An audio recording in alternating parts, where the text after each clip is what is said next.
Yep, saying hello to all you beautiful people out there tonight. Welcome back to Heart, Hustle, and Healing with Terry T. And tonight we'll be talking about relationships, loyalty, cheating, sex, emotional neglect.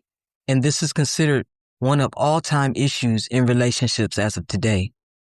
And tell me why folks out here being secretly miserable in their relationships, pretending like everything is all good, but we know it's not. And why so many people out there secretly miserable relationships they keep pretending are perfect.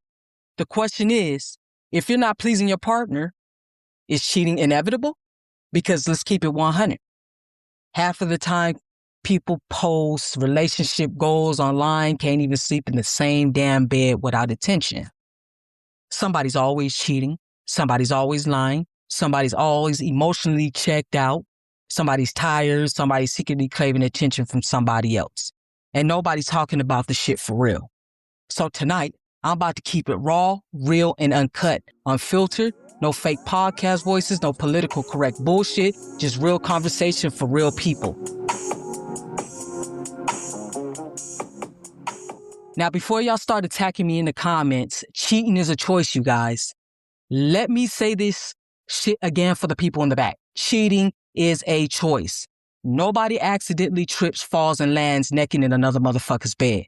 That ain't how it works. But I also think people oversimplify relationships because relationships die emotionally long before people physically cheat.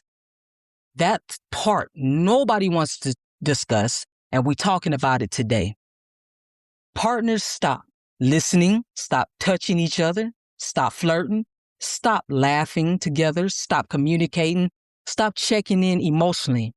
And once the emotion is compromised in a relationship, it's almost impossible to fix. Let's just say one day you're at work and a coworker walks up to you and says, "Damn, you look good." And suddenly that little compliment hits harder than it should. But why? Because neglected people become vulnerable. And vulnerability leaves the door open for drama and more problems. Don't you agree? Some of y'all been so emotionally starving for years. You're like cooking for your spouse, cleaning for your spouse, paying bills together with your spouse, and sleeping beside one another every night, but emotionally feel nothing at all for each other. That lonely inside of a relationship is different. That shit is dangerous and very toxic. Because eventually people start craving connection more than commitment. And eventually it leads somewhere else. And once somebody feels unseen long enough, attention starts to feel like affection. That's why social media got relationships so fucked up right now. Instagram got people acting like they're shopping for replacements every damn day. Got you arguing with your girl, got you arguing with your man, got you arguing with your spouse, then suddenly somebody in your DM saying, "You deserve better. You don't have to go through that." Man, listen, it's bullshit. That sentence alone destroys more couples than anything else said in a relationship. And let's not pretend like women don't do it. Let's stop acting like only men cheat, ladies.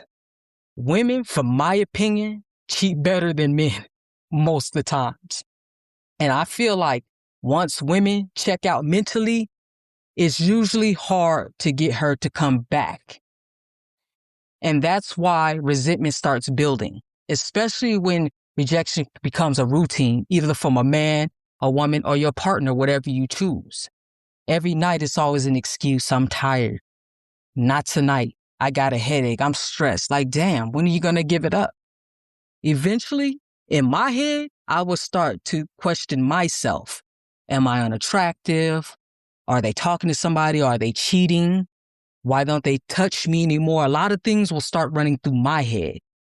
And as well as you guys' heads too. Come on, you guys, we can relate. And I'm going to be honest with you guys. Some couples really do become roommates with bills, and that's very sad. Losing the intimacy, no excitement, no affection, just stress and responsibilities. That shit kills relationships slowly And who wants to be with somebody that has to make an appointment to get some affection? Now listen carefully.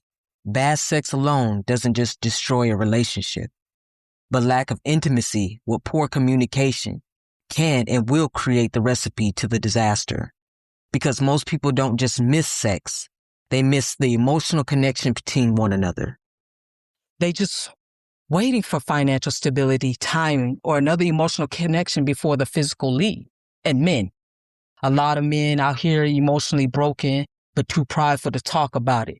With the, I'm a man and men don't have emotions bullshit. Stop it. So a man will rather not communicate. They'll rather distract themselves with sex, attention, validation, ego boosts, outside women, outside energy, usually negative energy. Because hurt people love temporary comfort. And one thing I know is temporary pleasure will cause you permanent problems. And that's real, you guys. Sex is also a topic nobody wants to talk about because everybody gets uncomfortable when it comes to this part or when we speak on this part in a conversation. But fuck it, we grown up in here. Sex does matter in a relationship. And another thing, being cheated on does not mean you are worthless. People cheat on beautiful people, loyal people, successful people, and even good people. Infidelity often says more about the brokenness inside the cheater than the value of that person they betrayed. Never forget that. And if somebody repeatedly disrespects you, leave them. I mean, hit the highway and go. Stop trying to force loyalty out of people committed to chaos. You can't heal people who enjoy hurting others. That's just not your job. Now, I'm going to go ahead and move on and we're going to talk a little bit about cheating. And can cheating survive in a relationship? And that is a really big question. You know, me personally, sometimes yes, sometimes no.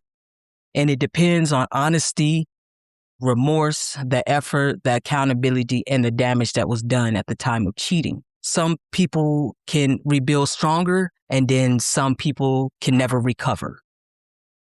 Because cheating doesn't just break hearts, it breaks confidence. People start questioning everything about themselves, and it builds some type of insecurity in people. That's why I encourage people not to cheat. And if they have to cheat, talk to your partner and explain to them what's going on within them. And maybe you guys can make a solution where you guys can fix the problem before it turns into a very big issue. A lot of people become insecure of that, question themselves. Was I not enough?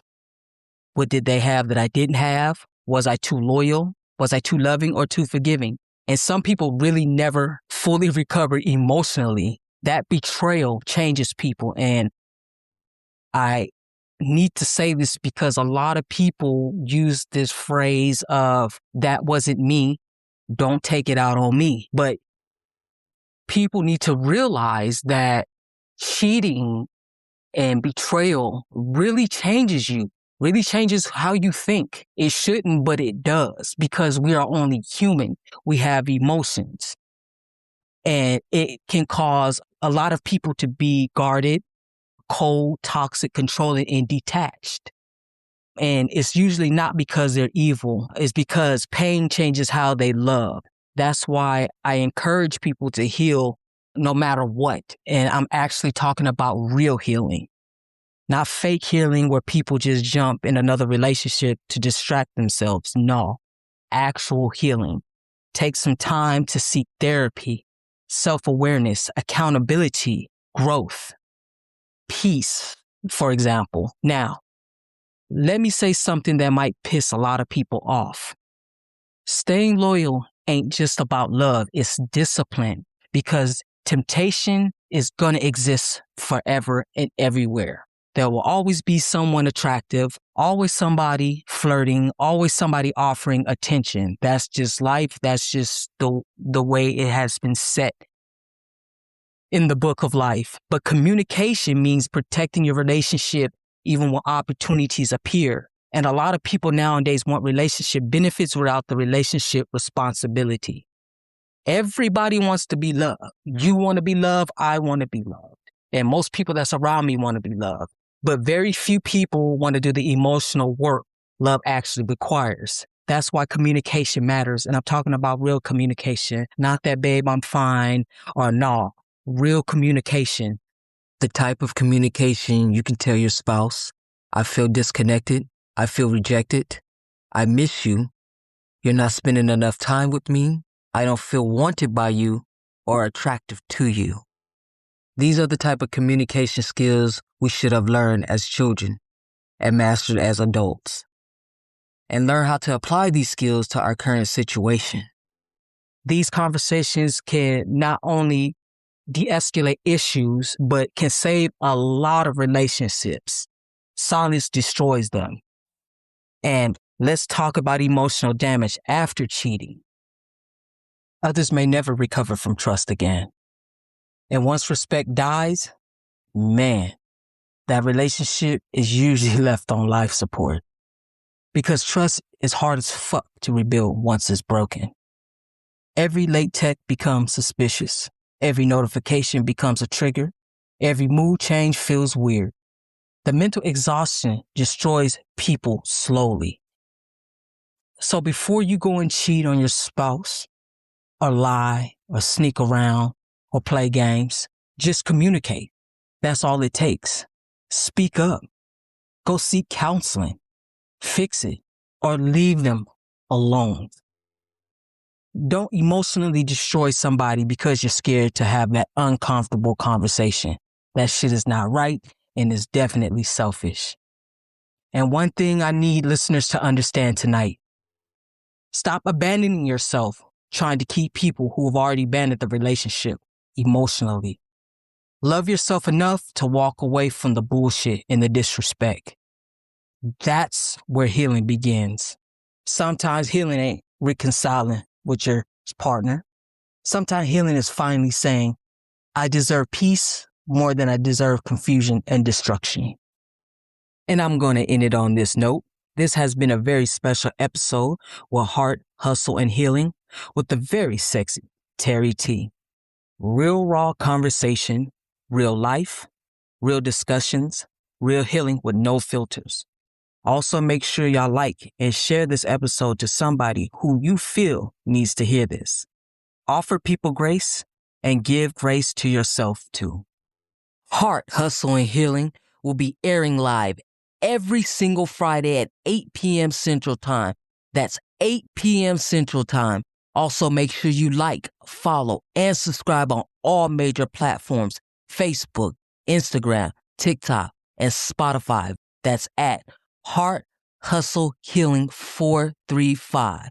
That's HeartHustleHealing 435. Let's get it.